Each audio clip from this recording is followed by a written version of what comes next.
अब हम आपको यूक्रेन के एक ऐसे खिलाड़ी के बारे में बताते हैं जिसने टेनिस का रैकेट छोड़कर राइफल उठा ली है। ये इतना जबरदस्त खिलाड़ी है जिसने विंबलडन के चैंपियन रॉजर फेडरर को हरा दिया था, लेकिन अब वो अपने देश की रक्षा के लिए जान हथेली पर लेकर लड़ाई लड़ रहा है। कौन है ये रणभूमि का खिलाड़ी? देखिए ये स्पेशल रिपोर्ट।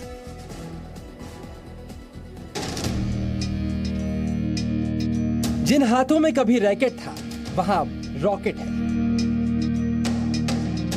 पहले मुकाबला टेनिस कोर्ट में था, अब युद्ध भूमि में है। पहले लड़ाई नेट की थी, अब फाइटर जेट से है। पहले वो मेडल के लिए खेलता था, अब देश के लिए जान हथेली पर लेकर युद्ध लड़ रहा है। यह है यूक्रेन के खतरों का खिलाड़ी, नाम है सर्गेई स्टाखोव्स्की। सर्गेई की कहानी को समझाने के लिए पहले दो तस्वीरों को देखिए।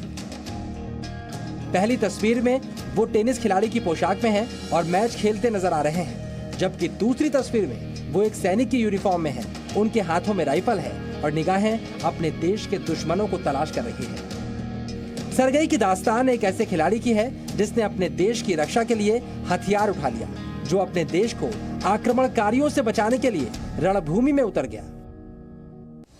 सर्गेई स्टाखोव्स्की यूक्रेन के टेनिस स्टार रह चुके हैं। वो विंबलडन और ऑस्ट्रेलियन ओपन जैसे टूर्नामेंट में खेल चुके हैं। सर्गेई विश्व रैंकिंग में 31वें नंबर पर रह चुके हैं। एक खिलाड़ी के रूप में सर्गेई का कद कितना बड़ा है, इसका अंदाजा आप इस बात से लगा सकते हैं कि उन्होंने 2013 में विंबलडन में रॉजर फेडरर जैसे चैंपियन खिलाड़ी को हरा दिया था। इसी साल जनवरी में सर्गेई ने टेनिस को अलविदा कहा और एक महीने के अंदर रूस ने उनके देश पर आक्रमण कर दिया। उस वक्त सर्गेई हंगरी में अपनी पत्नी और बच्चों के साथ रह रहे थे, लेकिन वो अपने देश की हिफाजत के लिए वापस लौटे। सर्गेई यूक्रेन की सेना में भर्ती हो गए। उन्होंने आर्मी ट्रेनिंग ली। पहले सर्गेई यूक्रेनी सेना की जांच टीम के सदस्य के तौर पर काम कर रहे थे। इसी दौरान उन्होंने बुचा में नरसंहार देखा, जिसका आरोप रूस की सेना पर लगा। बुचा में यूक्रेन के लोगों के साथ हुई बर्बरता ने सर्गेई को झकझोर कर रख दिया। इसके बाद उन्होंने एक योद्धा की तरह हथियार उठा लिया। सर्गेई कहते हैं, पहले मुझसे पूछा गया कि अगर कोई रूसी सैनिक मेरे सामने आ जाता है तो मैं क्या करूंगा? क्या मैं उस रूसी सैनिक को गोली मार दूंगा? तब मेरे पास इस सवाल का जवाब नहीं था, लेकिन अब मैं कह सकता हूं कि मैं गोली मारने में नहीं हिचकिचाऊंगा।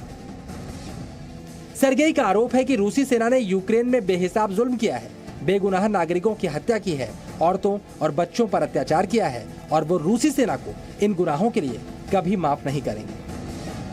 Bureau report, ji media. Presenting B News app, available on Google Play and App Store. Download it now.